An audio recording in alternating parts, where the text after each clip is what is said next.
And so earlier on this evening, Scotland beat Armenia 4-1. Armenia had 2 men sent off in that game, one just before half-time and one later on in the match. But Scotland took control and ran out easy winners in the end. And confirmation of our result this evening, Ukraine 1, Republic of Ireland 1. It leaves the table looking like that. Ukraine moved to 7 points. Scotland in second place. The Republic of Ireland are in third at the moment, now with 4 points on the board. And as I said, 2 more UEFA Nations League matches to come in September. So we're not out of the running by any stretch. And after back-to-back performances that saw plenty of positive signs for the Republic of Ireland, we can look forward to September with great hope indeed. So, Shay, again, we were rocked back on our heels a little bit at the start of that second half. But again, the team didn't allow their heads drop. They continued to be positive throughout the game, didn't they? Yeah, it was the worst possible start to the second half. After 2 minutes into the second half, they get back to an equaliser, and you know, their heads could have dropped, as you say, Peter. You know, it's a young team, a young squad of players, but they showed a lot of maturity second half. You know, they maybe took 10 or 15 minutes second half to get back into the game and get more in the front foot again. They were a little bit disappointed in the final third. I felt tonight they were just a bit wasteful. You know, balls into the box. Maybe they could have played a 2v1 wide or something and just created a bit more chances. They were a bit eager to get the balls in the box. But before the game tonight, Peter, I would have took a draw all day after the back of the Scottish game at the weekend. A draw away. This for me is probably one of the toughest games they'll play in the whole group. So the lads can be proud of the last couple of performances for sure. As Kenny says on commentary, you know, 2 great performances from the boys. Yeah, and I think it's absolutely fair to say, Kevin, that we weren't at full strength tonight. I mean, there were a number of key players out for the Republic of Ireland. Ukraine were almost back to full strength, so that's encouraging too. Far from full strength, Peter. Like just looking at it quickly, Duffy, Egan, Doherty, Seamus Coleman, Obafemi, and I think there's more than that, but they're the ones off the top of my head. Really, really good performance. Really good to see us finishing the end of that game, finishing the stronger team, finishing players in the box, nearly scoring at the end, trying to score, not hanging on for 45 minutes in the second half. Listen, disappointed with the goal. Maybe it was just 1 little or 2 little adjustments on that goal. They caught us napping. But overall, our performance, you know, against a full-strength Ukraine team was really, really impressive. And just looking quickly at the stats here, we had more possession, more shots on target, more shots off target. You think you're going to play Ukraine tonight after what we saw maybe against Armenia away? You know, the turnaround in performance and the improvement with those players missing is fantastic. Yeah, it's a bit frustrating, Shay, isn't it, that we now have to wait until September to see them in action once again. But you can understand now, when you watch those 2 performances, how this team has resonated with the Irish football supporters once again. I mean, you could feel it at the Aviv on Saturday. They were really behind the team. It wasn't just an average international, was it? They took a lot of stick as well after 2 games, obviously, with Armenia and of course Ukraine. They took a lot of stick, and it was just, you know, there are so a lot of young players in the squad, you know, and you know, a young player can go under, but they've gone the other way. You know, the Scotland game especially, they were absolutely brilliant, and again tonight, you know, this is mid-June. They're off the back of a long season for both their club and international level, and these guys, you see them getting clapped by the Irish fans at the end, and deservedly so. They've had such a long, hard season, and as Kevin mentions, the last 5 or 10 minutes was actually Ireland who looked maybe could grab a winner, you know. So great credit to the boys tonight again, and you know, they will deserve the rest. They've had a long season, and hopefully come back September and fresh and ready to go again. Yeah, we wondered, Kevin, during this Nations League campaign, which players would emerge, and we've seen some players who you feel will be involved with Ireland now for a long time. The likes of Chidozie Ogbene and indeed Nathan Collins, who had another outstanding game for Ireland tonight. Nathan Collins, obviously, except with his goal, you don't expect your centre half. You're going to be we didn't think we would praise him afterwards for scoring a Maradona-esque goal, fabulous finish. But tonight all over, he was, you know, winning headers at the back. The back 3, for, you know, not having played together, they were really, really good. Looked really solid. Ukraine, listen, they caught us on their goal, but other than that, it didn't look like they had, you know, going to cause us too many problems. OK, Kevin, I'm going. An awful lot to reflect on that performance. First of all, and Kenny mentioned it in commentary, Shay, the hunger that's evident from the young talent in that Irish side, and also all the interviews that have followed the Scotland game and indeed this game. You know, you can see the enjoyment that the players are getting out of playing for Stephen Kenny and playing this formation and these tactics. I mean, it all reflects well on the setup at the moment, doesn't it? Yeah, and Kendo mentioned as well in the commentary is there's real competition for places now. You know, come back September, the players that Kevin mentioned before, there's a lot of players missing tonight. But them lads who played tonight put in a fantastic performance, and in Scotland as well, those players missing as well. And now Stephen has a problem, but a good problem. Yeah. Because these players, now Stephen's been in for 3 years or whatever, but first couple of years, you know, bedding these young players in and giving them their experience at international level.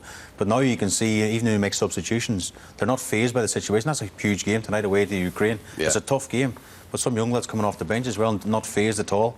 And yes, it's looking nice again. I mean, with the first 2 games we were all sort of doom and gloom, wasn't it? But now we're feeling good about the whole thing, and we're looking forward to September. And of course, even Stephen, if everyone's fit, will have a job even picking the squad. Never mind the first 11. Yeah, we also have to keep in mind, Kevin, that the age profile of this squad is very young indeed, and we also see our under-21s doing well at the moment, in contention to qualify for next year's Euros. So bound to get a few players through from the current under-21 squad.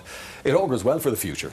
Yeah, like look at our front two in the Scotland game. You know, 20 and 22 years of age, right through the team. Nathan Collins, man of the match tonight, very young man. So, goalkeeping situation, you know, 2 fabulous goalkeepers. Yeah, positive. You know, you wouldn't have been saying a week ago. Yeah.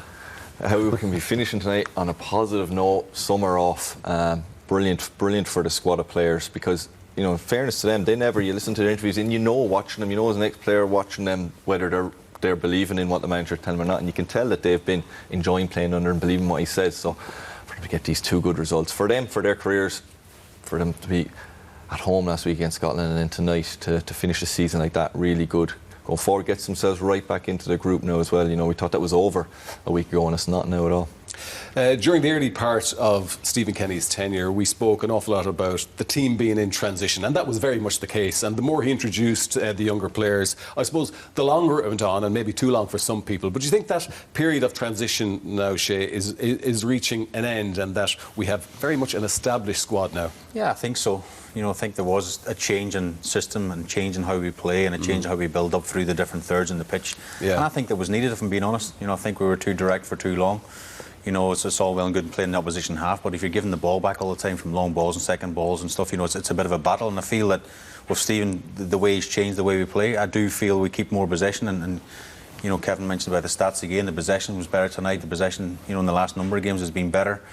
And when you have the ball, you know, you've got chances of scoring goals, and the opposition have less chances of scoring. I mean, I'm saying the absolute obvious here, but I think there has been a transitional period. Yeah. It had to happen. He's had that now, I think, and now we've got a squad of players, a team of players, I think, that we can look at and think, do you know what, we can give any team a good game when we're all fit. Yeah, and it's great also to sit back, Kevin, and enjoy it and say, we're actually very good to watch at the moment. I'm talking about the last 2 games now, obviously, but I think this is a sign of the side maturing. Yeah, and I spoke earlier about the Ukraine game at home. I didn't think we were that bad, to be honest with you. The scoreline obviously suggested otherwise, but I thought we actually played quite well. But in large parts of it. But tonight, to watch us play away from home, to have players high up the pitch pressing, to go 1-0 up and not sit back, to still be finishing the game strong, to make substitutions and not look any weaker for the substitutions, and to finish the game, as we said already, to be the one looking to score the winner, not hanging on, which, you know, we've all been part of that with Ireland over the years. You get 1-0 up and it's only human nature. You sit back and you're fighting to hold on to a lead for a long time, or hold on to a draw away from home, and they didn't do that tonight. They tried to win the game and look comfortable trying to win the game, which, you know, nice to come in here half-time, smile on our face, 1 up, nice to finish the game. Yeah. Be positive, talk positive, be proud of watching that team play some really good football. Absolutely. Unfortunately, we conceded that goal just after the break, Shay. Could this have been defended better? Yeah, possibly. We'll have a look at it. You know, it's the timing of it as well. Peter's not good. Just at the start of the second half, you probably seen at half-time, you know, get in. First 15, 20 minutes, second half, really stay nice and compact. Don't give them nothing away, you know. Yarmolenko does well. I mean, he gets a better look, I think, goes through Collins' legs, and obviously Dovbyk with the finish in the end. We'll just look at the press here. That's Brown pressing as a right wing back. Now, James McLean should get round because we're in a back 4 situation. Lennon gets to the right back. O'Shea gets dragged across. At this point, James should smell danger, should get across, tuck in more like a left back. Yeah. But James McLean's an out-and-out left winger, so he's playing out of position. And then we just get attracted to the ball decision. We all get attracted to Yarmolenko. You know, people are square onto the ball. There's no one looking over the shoulder. Who's inside the box? Who should we be picking up? And it's an easy tapping at the end at the back post, you know. And it's just, again, a bit of luck. It comes through Collins' leg. Could have had it deflected out for a corner, but again, a little bit naive perhaps on the very first press. We see Brown goes. I think he's so high as a right wing back. James McLean automatically should maybe shuffle a wee bit more in, and then we become a back four because Lennon's more or less playing as a right back at that point. Yeah, I suppose isn't that the risk that Stephen has to take when we don't have, we say, specialist wing backs available? Yeah, that's true. I mean, Ennis Stevens, I suppose, on the bench, he could perhaps play it, but McLean was, brilliant against Scotland. It's just, it's little things like that. He's more an offensive wing back, let's be honest. He's a winger by trade, let's be honest. So he doesn't smell danger maybe that an Ennis Stevens might, perhaps. But no, I think it's just little things. They'll look at that, they'll analyse it, they'll look at it as a team probably in September again, come back in and go, if this happens in the future, even if it's down James' side, if he pushes, then Brown maybe shuffle in as a right back and just be a bit more compact. OK, now for those of you who may be joining us a little late and didn't see the wonder goal that was scored by Nathan Collins in the first half, you're going to have plenty of opportunity now to relive it again and again and again. But it's well worth enjoying because lots of quality, a little bit of fortune along the way on his run to goal, but he finished it so well, Kevin. Yeah, Obafemi won't be too happy. No, he's taking his goal of the year away from him, possibly. Not just his goal in his run here. What we talked about, what we really liked, was the amount of numbers we had in the opposition half, and then he steps forward and reads it, drives, gets a little look there, but the finish outside of the right foot, so cool, calm and collected. There's nothing on for him. He says, I'll have a go myself here. A bit of a John O'Shea, ricochet there, touch on the third man he beat on this one. But this then, to have the coolness, the calmness, to finish it like a world-class centre forward would finish it. Normally a centre half at that point gets a nosebleed and sort of panics. You think, I've got to pass it over or something bad here. Fall over himself or whatever. There was a real calmness in front of the goal here, outside the right foot. It was a phenomenal finish. Speaking afterwards, speaks so well about it, he doesn't even really remember it happening. He doesn't know what he did. He says he's not seen it either when he spoke to Tony. He'll watch it probably 100 times tonight, and rightly so. What a brilliant goal. And so he showed an absolutely brilliant goal. And Troy Parrott, again, we've got to talk about his contribution, because he's now posing a regular threat when he plays, isn't he? Yeah, listen, tonight he'd be disappointed he didn't score. He had a really good opportunity, but his all-round play. He's getting into those positions, though. He's getting into positions. He's pressing really well from the front. He's really looking fitter and stronger than I've seen him in the last couple of years. He's really playing well. This one, though, listen, I don't know, for an excuse for him, he had too much time. He's probably thinking, here's a goal. His technique is wrong. He hits off the top of his head and floats wide, and he'd be really disappointed with that. A player of centre forward to be expecting to score that, to be honest with you. Again, second half, he kept going, he kept battling away. Strike there, wins a corner. He showed good hold-up play tonight. He showed good endeavour. Didn't get his goal like he did against Scotland. Didn't get his assist like he did against Scotland. But he made an impact tonight in areas of the game where you need it. Away from home, your centre forwards, two centre forwards to close really well, put pressure on, win the ball back. Unfortunately, should have scored and didn't. But he's a player who will. He's a confident player. I'd imagine it won't affect him that much.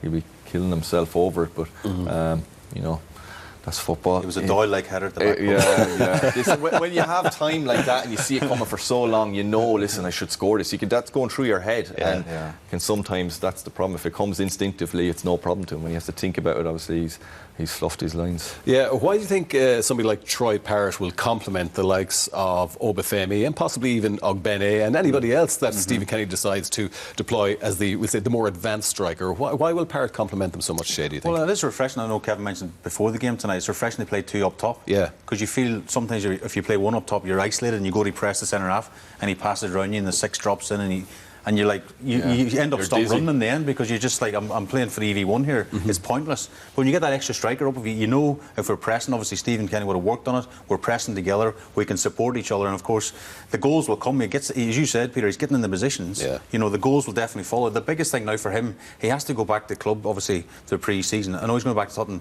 but his next move is so important. He has to go to a club where the manager puts his arm around him. You're my main striker. You're the player who's going to perform. And he has to play week in, week out. The goals will come. And that can only help Ireland going forward as well. Yeah, he certainly has done his reputation the world of good in the last few internationals, Troy Parrott. Let's talk about Ireland's high press. And I'm just wondering, Shay, it has been very effective over the last couple of matches, but teams will be watching Ireland and say, how do we counteract this? But it is effective at the moment. Well, again, we've got energy, we've got legs in the pitch, Peter, and that's how you can play the high press. You can't play that if you've got aging legs and stuff. I wouldn't see Yarmolenko doing this. It's got young players, fit players, and as I say, it's mid-June. They've played a long season, and you can see the pressing. They're nice and compact. Kevin mentioned about the bodies in the opposition half, and if you want it high up as well, you've got a chance of scoring. It's quicker to their goal, of course. This is second half again. We're high up the pitch. Really difficult to play through us. You know, a high back line as well. The back line you can't see in this shot, but on the halfway line, and that comes from the manager. And I think it's just consistency. The more they play together, the more they train together. And, you know, every single day in training they'll be doing that. They'll be doing team shape, and players go in and out. We say they fit in nicely into the system. People know how they play the system, know their position, and know what the manager wants from them. Yeah, interesting too. You know, we've had players like Obafemi who have been sort of the outstanding players in different matches. Now we have a defender who's taken the man of the match award this evening, and very deservedly so, because Nathan Collins, he again is another of the young players who seems to be getting better and better game by game with the Republic of Ireland. Yeah, listen, he's always been highly thought of. He was made captain of Stoke, their youngest ever captain at 18, moved to Burnley. Unfortunately this season got relegated, but you know, you see his performance tonight. How cool. Not only physically strong, quick, but wins the ball and then knows how to pass it here, reading the game, getting out in front.